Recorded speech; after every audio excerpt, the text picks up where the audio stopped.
a really annoying sound on the mics. Oh, my bad.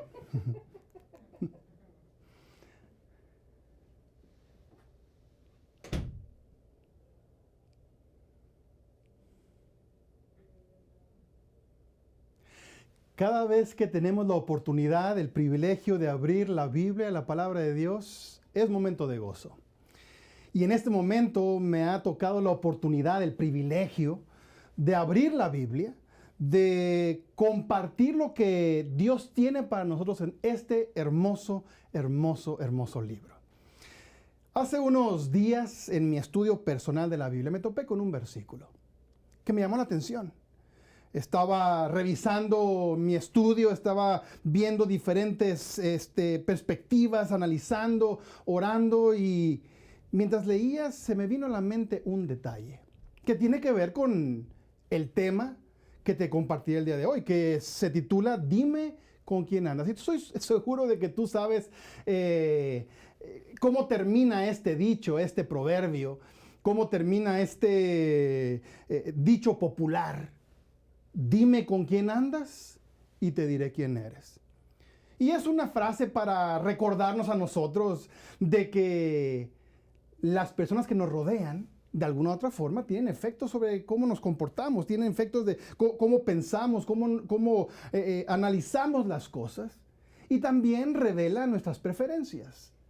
Es decir, si yo me junto con cierto tipo de personas, pues revelará que tengo cierta afiliación, que tengo cierto gusto por cierto tipo de personas. Así que tanto revela mis preferencias como también revela la realidad de que quienes me rodean tienen la capacidad de influenciar mis pensamientos e inclusive influenciar mi comportamiento.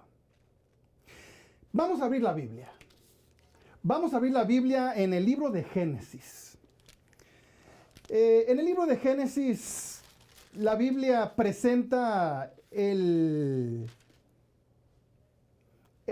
la puerta de entrada a entendernos a nosotros mismos, inclusive entender por qué estamos aquí y entender hacia dónde vamos. Y vamos a comenzar con el capítulo 1, versículo 1. Solamente porque es la puerta de entrada. Es como tomar, llegar a la puerta y entonces abrir la puerta. Y lo primero que vemos al abrir la puerta es Génesis 1:1. Lo tengo ya aquí yo en mi Biblia. Quiero pensar que también tú lo tienes. En el principio, dice el texto, Génesis 1:1. En el principio creó Dios los cielos y la tierra. Eso dice el texto. De entrada, se me dice quién está al control. Abriendo la Biblia, lo primero que veo cuando uno va a una casa y abre la puerta, a veces puede ver la sala primero, puede ver un cuadro, una planta. Lo que primero vemos al abrir la Biblia es de que Dios es el responsable de nuestro origen y de todo lo que nos rodea. En el principio, dice el texto, creó Dios los cielos y la tierra. Y al revisar el texto, al revisar lo que pasó en el día 1, lo que pasó en el día 2, en el día 3, en el día 4, vamos viendo hasta que llegue el momento en el cual tú y yo entramos a la escena. El ser humano, el hombre, la mujer, entra a escena. Ya entraron los árboles, entró el sol, entró la luna, los animales, el césped, el agua, todo entró. Ahora a escena entramos tú y yo. Mira cómo dice el texto de aquí de Génesis capítulo 1, versículos 26 y 27. Dice, Génesis 1, 26 y 27. Entonces, dijo Dios, hagamos al hombre a nuestra imagen, conforme a nuestra semejanza. Qué tremenda declaración. Y después continuamos y nos presenta que tendríamos ciertas responsabilidades. Y señoré los peces del mar, las aves de los cielos, las bestias. En el versículo 27 continúa. Y creó Dios al hombre a su imagen. A imagen de Dios los creó. Varón y hembra los creó. Allí entramos tú y yo a escena. Abrimos la puerta de la Biblia. Y Dios, el creador, es el responsable, es el fundamento de nuestra existencia. Dios es el soberano. La última realidad es Dios, no el ser humano. Tú y yo no somos la realidad que define el universo, es Dios. Y dentro de esa escena tan magnífica, como si fuera de repente tal vez una obra de teatro, en escena entra el ser humano. Y no es nada más una persona más dentro del escenario. No. Hagamos al hombre a nuestra imagen, conforme a nuestra semejanza. Versículo 27, y creó Dios al hombre a imagen de Dios lo creó. Allí estamos nosotros. Allí estamos tú y yo. En perfecta armonía con el cielo, en perfecta armonía con Dios. No hay cuestionamientos. Nosotros vemos en este momento de la historia, vemos la vida, vemos la realidad, vemos lo que nos rodea, nuestro contexto, lo analizamos, lo vemos y lo interpretamos a través de los ojos de Dios. Pero la Biblia continúa y llegamos al fatídico capítulo 3. Donde habla acerca de una serpiente que era astuta. Y allí en el capítulo 13 nos describe cómo esa serpiente comenzó a dialogar con Eva, con la mujer, y le dice, ¿con qué Dios ha dicho que no comas nada de ningún árbol? Y Eva entonces dice Eva, no, espérate, sí podemos comer de los árboles. Solamente de uno no podemos comer porque si comemos de ese árbol vamos a morir. Y aquí entra un nuevo elemento dentro de la escena de relación entre Dios y el ser humano. Las cosas cambian. En este momento, ahora aquí, empezamos a darnos cuenta de que ya no hay una sola forma de interpretar. Ahora la realidad no solamente se filtra a través de lo que Dios dice, sino que ahora hay un tercer elemento. Está Dios, el ser humano. Hay un tercer elemento que distorsiona la forma en que vemos las cosas. En el diálogo de Eva con la serpiente logra convencer a Eva de que lo que Dios le ha enseñado, le ha dicho, no es necesariamente correcto. Que hay otra forma de interpretarlo. Que hay otra verdad. Hay otra realidad. Y miren lo que dice el versículo 6 del capítulo 3 de Génesis. Porque es interesante, porque aquí entra justamente este elemento en escena. Entra esta dinámica nueva que nos afecta hasta el día de hoy. Dice el versículo 6 del capítulo 3 de Génesis. Y vio la mujer que el árbol era bueno para comer y que era agradable a los ojos, agradable a los ojos para comer. Y tomó de su fruto y comió. Y dio también a su marido, el cual así comió con ella. Ya la realidad, su contexto, Eva ya no lo interpreta de acuerdo a la versión de Dios. No.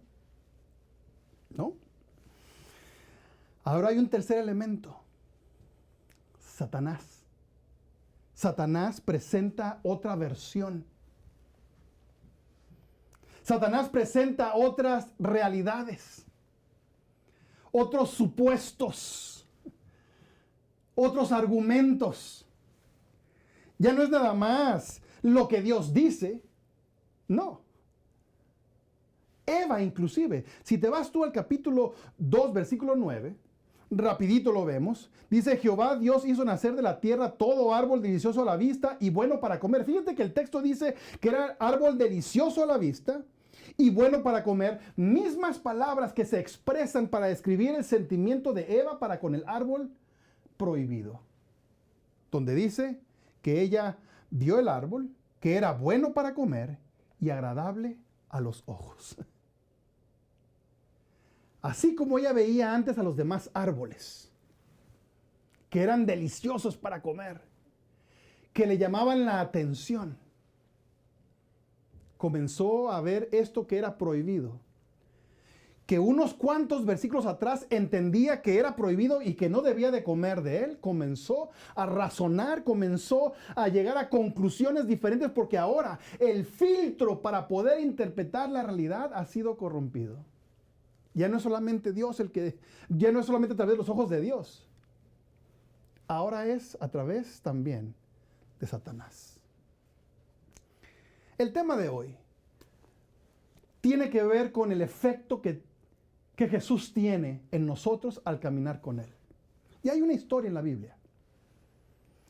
Una historia en la Biblia que a mi criterio, lo comparto contigo, a mi criterio es un texto que me ayuda a ver esta dinámica de cómo el ser humano, que tenía antes un entendimiento de la voluntad de Dios, viene Satanás, lo distorsiona.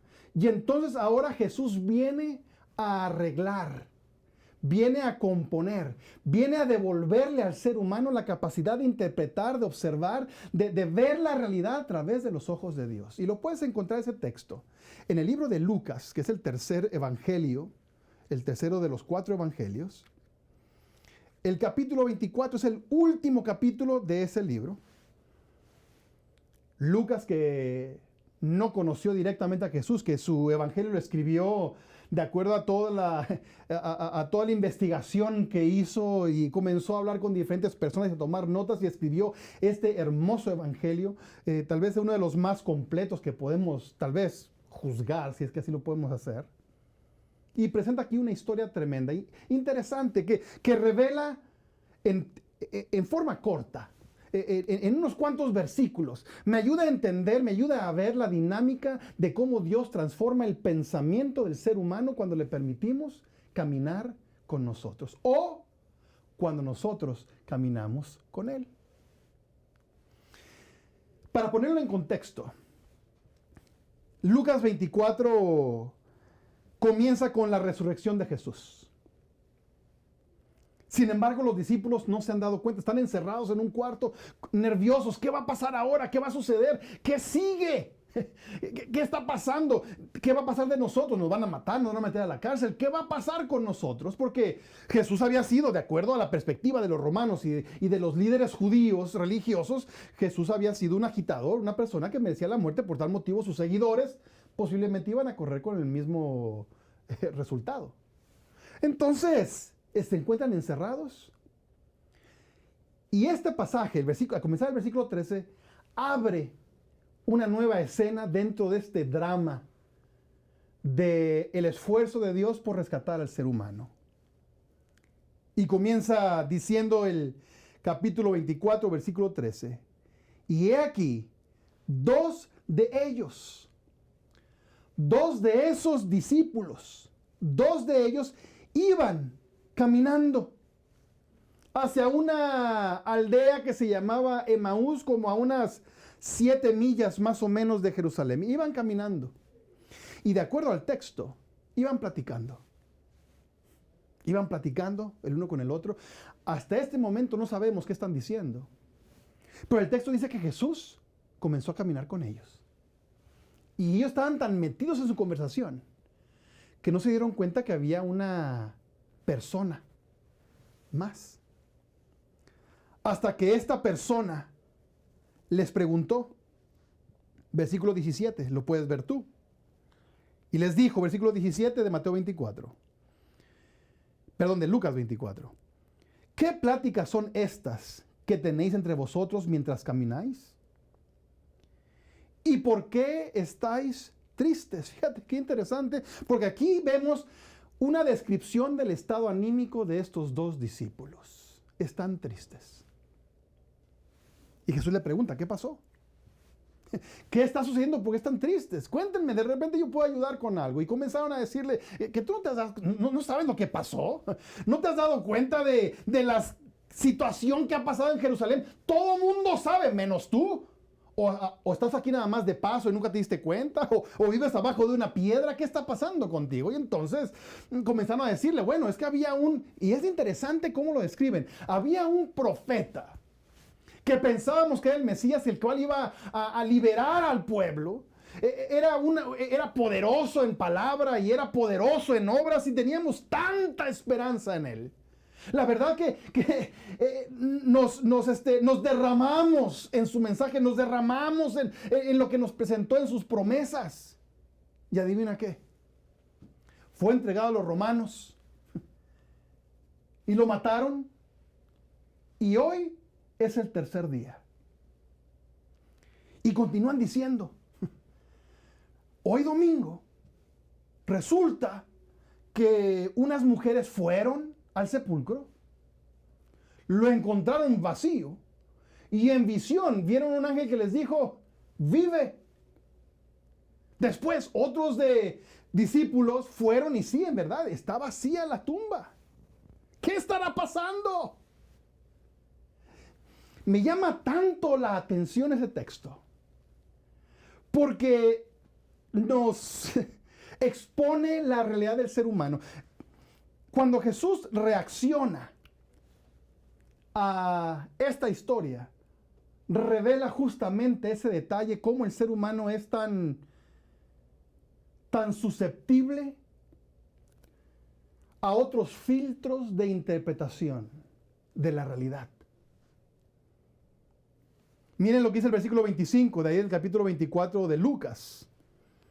Lucas 24, 25. Entonces Él les dijo, oh insensatos, les dice, y tardos de corazón para creer todo lo que los profetas han dicho. Y mira cómo dice el versículo 26. No era necesario que el Cristo padeciera estas cosas y que entrara en su gloria. Es decir, ¿no leen la Biblia? ¿No se dan cuenta que justamente este elemento que les trae tanta tristeza les debiera de traer mucha alegría? ¿Te das cuenta? El mismo evento, a los discípulos les genera tristeza. Y Jesús dice, no, si tú lees la Biblia, te debe de generar alegría, porque era necesario. Y el texto comienza a decir de que comenzando con Moisés, a través de todos los profetas, Jesús comenzó a explicarles a ellos y mostrarles que en realidad, fíjate bien, todo lo que debía de pasar con el Mesías, lo cual era aplicado a la vida de Jesucristo. Me llama la atención el texto porque los discípulos citan dos elementos que Jesús claramente dijo antes de su muerte como evidencia de que Él era el Mesías. Voy a morir, lo dijo varias veces. En algún momento hasta Pedro dijo, no, yo te voy a defender, Jesús. Voy a morir, lo dijo varias veces. Y también dijo, inclusive, que así como Jonás estuvo en el vientre del pez 3 días, Jesús o Él mismo estaría 3 días en la tierra. Y ellos lo citan. Y no nada más la escritura, también citan testimonios. Citan a las mujeres que fueron al sepulcro. Y que dice ahí el versículo 23, y que un ángel les dijo que Él vive. Es decir, tenían la escritura, estaban casi recitando lo que Jesús había dicho previamente. Y entonces ahora tenían el testimonio de unas mujeres que dijeron, un ángel nos dijo que vive. Y con todo y eso, no, como dicen en mi tierra, no sé si lo digan también de donde tú eres, pero no les caía el 20. No les caía. ¿Sabes que como seres humanos tenemos un problema? Tenemos el problema de elegir a qué le ponemos atención. Tenemos el problema de elegir qué es lo que vemos. Una atención selectiva. Rápido te cuento una experiencia personal. para demostrarte esta atención selectiva que tenemos los seres humanos. Recuerdo de joven cuando mi mamá me mandaba al cuarto y me decía, hijo, ve al cuarto y tráeme mi bolsa que está al lado de la cama. Obviamente yo no quería ir, pero tenía que ir porque mi mamá me lo había dicho. Así que yo iba al cuarto y decía, mamá, ¿dónde está la bolsa? Y mi mamá me decía, bueno, está al lado de la cama. Te soy sincero, yo iba al lado de la cama, iba allí, escaneaba todo el lugar y no veía la bolsa de mi mamá. No la veía. Mamá, no está. Que sí está, hijo. No, no está. Que sí está. Y entonces mi mamá se levantaba de donde estaba, toda molesta ahora, llegaba al cuarto, llegaba al lugar donde me había dicho que estaba la bolsa y adivinen qué. Justamente allí donde dijo que estaba la bolsa, pues ahí estaba. Y le soy sincero, yo no la había visto. No la había visto. Inclusive se hizo un estudio al respecto.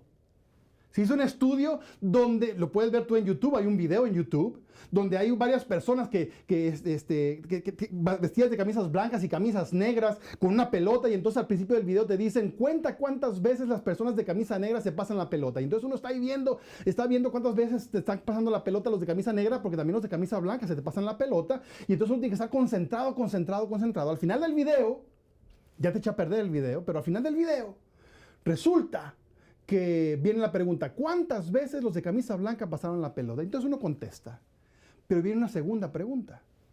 La segunda pregunta dice, ¿cuántos de ustedes vieron el gorila? 7 de cada 10 no ven el gorila. ¿Cuál gorila es? Están pasando la pelota las personas. Una persona vestida de gorila pasa, camina al medio del grupo. En medio del grupo está allí y comienza a golpearse el pecho y sale. 7 de cada 10 no lo ven. Pues están tan concentrados en ver cuántas veces se pasan la pelota a los de camisa blanca que no se dan cuenta. Atención selectiva. Los discípulos también están teniendo atención selectiva. A pesar de la evidencia que tienen, siguen ellos filtrando la realidad a través de sus supuestos, a través de sus preconceptos. En su mente Jesús murió, todo se acabó, ya nada sirve, ya no hay esperanza, no va a pasar nada, y a través de ese filtro comienzan a filtrar toda la realidad, tan así que ni siquiera se dan cuenta que es Jesús el que camina con ellos, hasta que Jesús llega a la casa de ellos porque lo invitan a comer, y comiendo ahí Jesús parte el pan, da gracias, y ahí se dan cuenta que es Jesús, y en ese momento cambia completamente su actitud. Inclusive hasta dicen ellos, no ardía en nosotros, en nuestros corazones, no ardía el evangelio al ver la esperanza, al ver cómo él nos explicaba la palabra de Dios. Claro, porque están regresando al estado original en el cual ya el intérprete de la realidad, el intérprete de la verdad, no son mis sentimientos, no son mis supuestos, no son mis preconceptos, no son mis prejuicios, sino que es Cristo Jesús el que me ayuda a interpretar la realidad. Y hoy en día, haciéndole frente al COVID, haciéndole frente a los problemas financieros, haciéndole frente a los problemas matrimoniales y tantas tensiones que existen en el mundo, muchas veces comenzamos a interpretar todo eso a través de los ojos del mundo, de mis preconceptos, y sacamos del medio a Dios. Y nos pasa lo que le pasó a Eva, que mientras era ella y Dios, entendía claramente lo que era correcto e incorrecto. En el momento en que se pervirtió ese filtro, en ese momento comenzó a confundirse. Como le pasó también a estos 2 discípulos en su camino a casa. Y como estoy seguro que te pasa a ti y me pasa a mí. El tema de hoy es simplemente recordarnos de que somos seres humanos. Y tenemos ciertas predisposiciones. Nuestra edad es una predisposición. Nuestro género afecta la forma en que vemos las cosas. Nuestra cultura, nuestro estatus socioeconómico, nuestra crianza, nuestra educación, nuestras funciones en la sociedad o en la iglesia. nuestra personalidad. Muchas veces todos esos elementos se ponen enfrente entre la realidad y nosotros y comenzamos a interpretar la Biblia, a Dios, la realidad a través de estos elementos secundarios. Y mi llamado el día de hoy es de que seas honesto, honesta contigo mismo. Te des cuenta que también tú tienes ciertos supuestos, ciertas predisposiciones. Es un llamado a la honestidad. Para que entonces le digas a Jesús, Jesús, camina conmigo. Quiero leer tu palabra, a través de tus ojos, a través de tu experiencia. Ayúdame a encontrar los textos, no solamente los que me gustan, también los que no me gustan. Ayúdame a ver tu vida, Cristo, y a entenderla y aplicarla a mi vida, para que entonces yo no viva una vida cristiana inventada por mí, sino que sea una vida cristiana genuina, de acuerdo a los principios, valores y cultura del cielo. Querido amigo, querida amiga, el llamado que te hago en este momento es que vayas a Dios en forma sincera, honesta y vulnerable. Y le digas, Señor, aquí estoy. Ayúdame a ver la vida a través de tus ojos. Padre nuestro, nos encontramos aquí en forma honesta ante ti, reconociendo, Señor, que tenemos tantos supuestos, tantos filtros que afectan la forma en que vemos tu palabra, la forma en que vemos la vida. Nuestra edad, nuestro género, nuestro estatus socioeconómico, nuestra cultura, nuestra educación, nuestra personalidad. Y Señor, sin darnos cuenta, en lugar de escuchar tu palabra, escuchamos nuestra propia palabra, porque la forzamos en tu palabra. Y en lugar de ver la vida de Jesucristo, vemos nuestra propia vida como el ejemplo. Y comenzamos a evaluar y a juzgar y, Señor, perdónanos. Ayúdanos a tener la experiencia de estos dos discípulos, de que nuestros ojos, nuestra experiencia sea dictada por ti. Gracias por tu amor y tus muchas bendiciones. En el nombre de Cristo Jesús. Amén. Amén. Que Dios nos bendiga.